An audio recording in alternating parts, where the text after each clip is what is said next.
السلام علیکم ورحمۃ اللہ وبرکاتہ۔ علامہ اقبال کا ایک شعر، ایک ہی صف میں کھڑے ہو گئے محمود اور ایاز، نہ کوئی بندہ رہا نہ کوئی بندہ نواز۔ جب مسجد میں نماز کے لیے مسلمان جماعت کے لیے کھڑے ہوتے ہیں، جماعت بناتے ہیں، تو کھاندے سے کھاندہ ملا کر نماز پڑھتے ہیں۔ بادشاہ ہو، غریب ہو، فقیر ہو، سب ایک صف میں کھڑے تھے۔ ایسا نہیں کہ امیر لوگوں کے لیے سامنے کی صف ہے اور میڈیم لوگوں کے لیے بیچ کی صف ہے اور غریب لوگوں کے لیے پیچھے کی صف ہے، ایسا کچھ نہیں، سب کے سب برابر۔ البتہ اپنا اپنا لباس پہن کے نماز پڑھ سکتے، یہ سہولت۔ دوسرے مذاہب میں درجے دیے گئے، اونچی ذات، اس سے بعد چھوٹی ذات، بہت سارے اس کے کیٹیگریز ہے، لیکن اسلام میں نہیں۔ اور جب وہ حج کے لیے جاتا ہے تو صرف 2 سفید کپڑے پہن کر جانا پڑے گا، بادشاہ کو بھی فقیر کو بھی۔ ایک سفید کپڑا تیبند بن لینا پڑے گا اور ایک سفید کپڑا کھاندوں پہ ڈال لینا پڑے گا۔ آپ سر کا تاج، اپنے بڑے بڑے لباس، یہ سب یہاں اتار دینے پڑے گا۔ اب وہاں نہ تو بادشاہ پہچانے جائیں گا نہ فقیر پہچانے جائیں گے۔ اللہ نے فرمایا کہ نہ عرب کو عجم پر سبقت ہے۔ عرب یہ نہ سمجھ لے کہ اسلام عربی میں آیا، ہمارے شہر سے نکلا، نہیں، سب برابر۔ دنیا کے کوسے بھی کونے میں رہنے والا، عرب میں رہنے والا، سب برابر۔ اور گورے کو کالے پہ سبقت نہیں، دونوں برابر۔ کالے کو گورے پہ سبقت نہیں۔ کالے یہ سمجھتے تھے کہ ہم ہیں اصل، ہم کو تپش میں جلا جلا کر ہم کو پکا بنایا گیا۔ گورے تو یہ کونلے ہیں، کسی کو کسی پہ سے سب برابر۔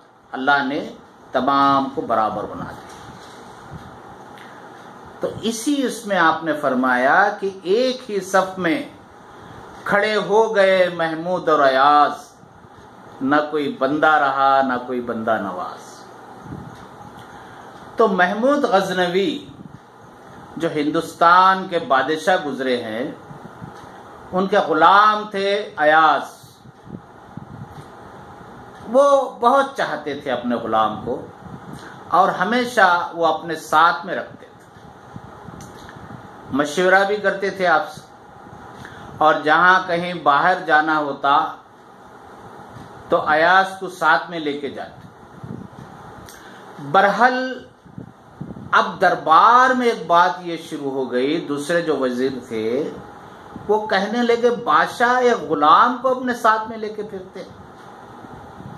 بڑے بڑے مشہور ہے، مشورہ دینے والے مشیر ہے، بڑے بڑے وزیر ہے، ان کو چھوڑ کے ایک معمولی غلام کے پیچھے بادشاہ لگے ہوئے۔ تو یہ بات بادشاہ کے کان میں پہنچ گئی کہ وزیر جو ہے، وزارت کے جو لوگ ہیں وہ ایاز کو پسند نہیں کر رہے، اور خاص طور پر بادشاہ کے ساتھ۔ تو ایک دن انہوں نے دربار بلایا، محمود غزنوی نے دربار بلایا، سارے لوگ آ گئے، اپنے خزانچی کو بلایا، کہنے لگے اپنے خزانے میں جو سب سے قیمتی ہیرا،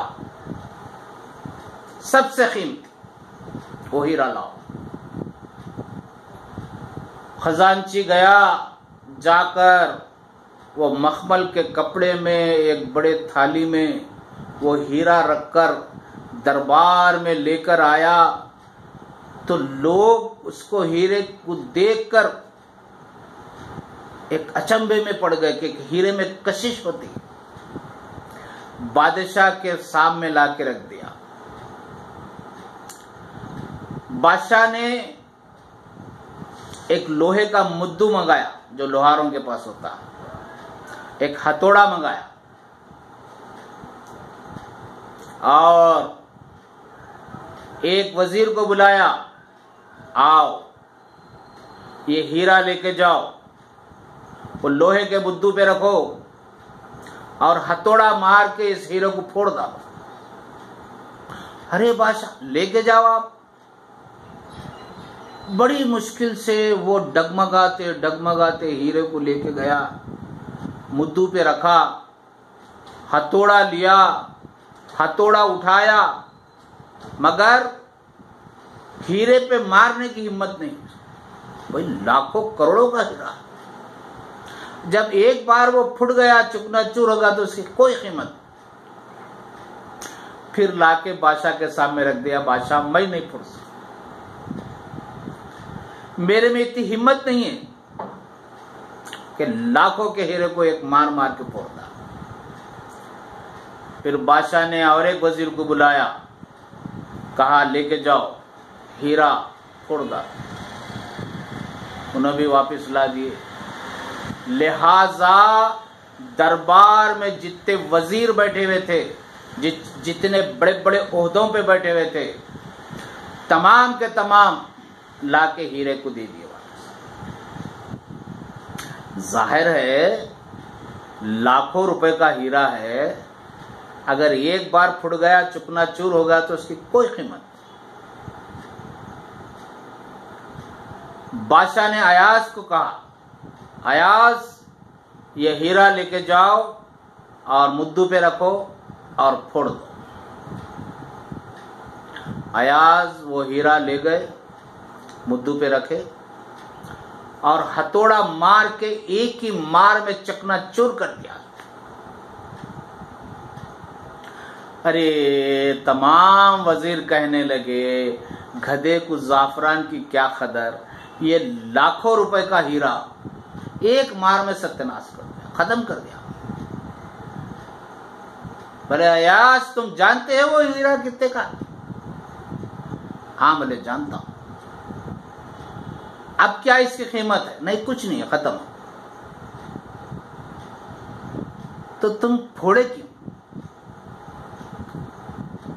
ایاز نے کہا مجھے اس ہیرے کی قیمت سے زیادہ میرے بادشاہ کے حکم کی قیمت، بادشاہ کے حکم کے آگے ہیرے کی کوئی قیمت نہیں، میں نے لے گیا اور ایک مار کے پھوڑ دیا۔ محمود غزنوی نے کہا سن رہے ہو درباریوں، اسی لیے میں ان کو ساتھ میں لے کے پھر، یہ فرق ہوتا ہے، یہ فرق ہوتا ہے۔ اللہ کے حکم کے سامنے کوئی حکم نہیں ہمارے، جناب محمد الرسول اللہ صلی اللہ علیہ وسلم کے حکم کے سامنے کوئی حکم نہیں۔ ایسی زندگی ہماری، ایسے غلام بن کے رہے اپنے پیغمبر صلی اللہ علیہ وسلم کے، ایسے غلام بن کر، ایسے بندے بن کر رہے اللہ کے کہ پوچھو مت۔ ایک دو چھوٹے اشعار ہے، میں نے خود لکھا ہے۔ مجھ کو آداب بندگی بھی نہیں آتی ہے، مجھ کو آداب بندگی بھی نہیں آتی ہے، میرے اللہ میرے اللہ میرے اللہ مجھے اپنی بندگی سکھا دو، میرے اللہ مجھ کو آداب غلامی بھی نہیں آتی ہے، مجھ کو آداب غلامی بھی نہیں آتی ہے، میرے سرکار میرے سرکار میرے سرکار مجھے اپنی غلامی میں لے لو میرے سرکار۔ غلامی کے بھی آداب ہوتے ہیں۔ جزاک اللہ۔ آج میں اپنی بات کو یہاں ختم کرتا ہوں۔ السلام علیکم ورحمۃ اللہ وبرکاتہ۔